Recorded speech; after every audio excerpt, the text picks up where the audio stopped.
هناك معارك تصنع التاريخ، لحظات تحبس فيها الأمة بأكملها أنفاسها، أنفاس متعلقة بقبضات مقاتلة واحدة.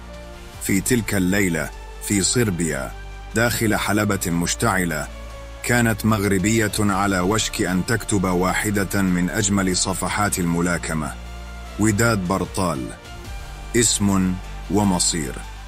منذ صغرها كانت تعلم أن طريقها لن يكون سهلا. طفلة عنيدة في شوارع الدار البيضاء، تقضي ساعات في التدريبات، تشكل جسدها وتبني عقلية المنتصر.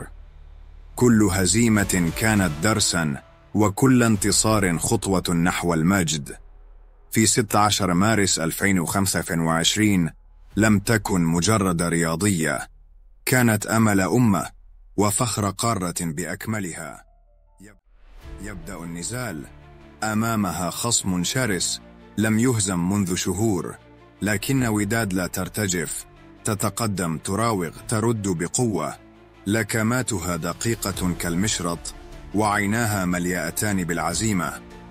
ثم تأتي اللحظة، سلسلة ضربات مثالية، انفجار من القوة، وخصمها يترنح. الجمهور يحبس أنفاسه. لكمة أخيرة وتنتهي المعركة. ضربة قاضية. القاعة تهتز، الأعلام المغربية ترفرف، الهتافات تملأ المكان، الدموع تملأ عيني وداد. تقف على منصة التتويج، تغمض عينيها وتعيش اللحظة. الميدالية الذهبية تتلألأ حول عنقها، رمزا لسنوات من التضحيات والجهد. في تلك الليلة لم تفز وداد فقط بلقب، بل أثبتت مرة أخرى أن المستحيل ليس مغربيا لدى المغاربة، وأن الاجتهاد والشجاعة والصبر ينتصرون دائما. أسطورة ولدت تحت أضواء مدينة نيش الصربية، بطلة جعلت المغرب يهتز فخرا، وألهمت أجيالا بأكملها. المعركة لا تنتهي أبدا، لكن هذه الليلة وداد برطال انتصرت، ومعها انتصر كل المغاربة.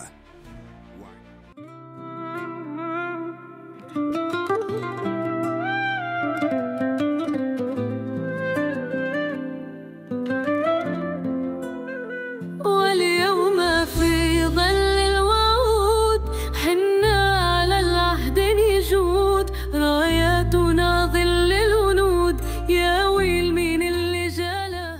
احنا جنود المملكة، أسود وسط المعركة، بالدم نفدي عرشها، ونعلي اسم بطالة. يا وطني هب الفتى، يغني على لحن الفداء، نشيدنا دوما صدى، منحوت رمزا في جغالها. دار الوفا دار الكرم، دوما شمخة وسط الأمم، ترد كيد اللي ظلم، رد الأفعال حالها. أسودنا وقت الوغى، شجعان ما تعرف البغى، عدونا يبقى الورى، يخشى الخطا وظلالها. احنا جنود المملكة، اسود وسط المعركة، بالدم نفدي عرشها، ونعلي اسم بطالة.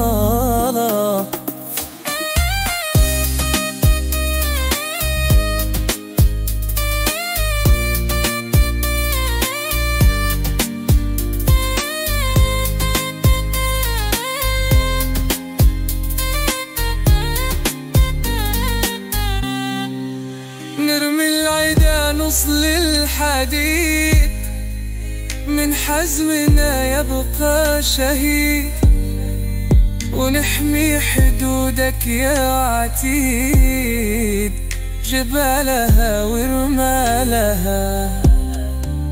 تاريخنا عز وفخر، موثوق من ذهب الحبر، من عهد جدادنا الغبر، دمنا على خصالها، من الجنوب للشمال، رايتك تبقى كالهلال، دوما تظل بلا زوال، بالعز جبت رجالها. واليوم في ظل العهود، حكامنا أهل الوعود، إحنا لهم درع وجنود، يا ويل من اللي طالها. إحنا جنود المملكة، اسود وسط المعركة، بالدم نفدي عرشها، ونعلي اسم بطال. وعندما عادت إلى أرض الوطن كان المشهد مذهلا. في مطار محمد الخامس بالدار البيضاء كانت عائلتها تنتظرها، قلوبهم تخفق بفخر ودموع الفرح تملأ أعينهم. لحظة لقاء لا تنسى، حيث احتضنتها والدتها بحرارة، ورفع والدها يديه إلى السماء شاكرا.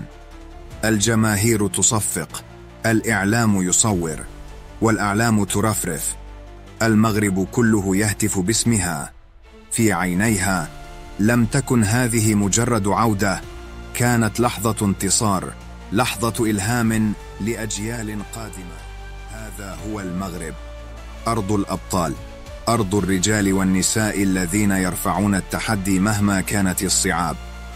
من الشوارع المزدحمة إلى القمم العالية، ومن الحلبات إلى الساحات، المغرب لا يتوقف.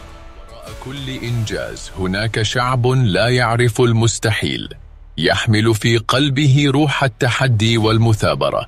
في ظل قيادة حكيمة يسير المغرب بخطى ثابتة نحو الأمام، متسلحا بحب الوطن، مستعدا لتحدي لا ممكن. وراء قوة وداد برطال هناك إرادة أمة، وخلف عزيمتها هناك حكمة ملك يقود بلاده نحو المجد. لأن المغرب لا يستسلم أبدا، والمغاربة دائما يتقدمون. هنيئا لوداد بهذا الإنجاز، وهنيئا للمغرب بالميدالية الذهبية.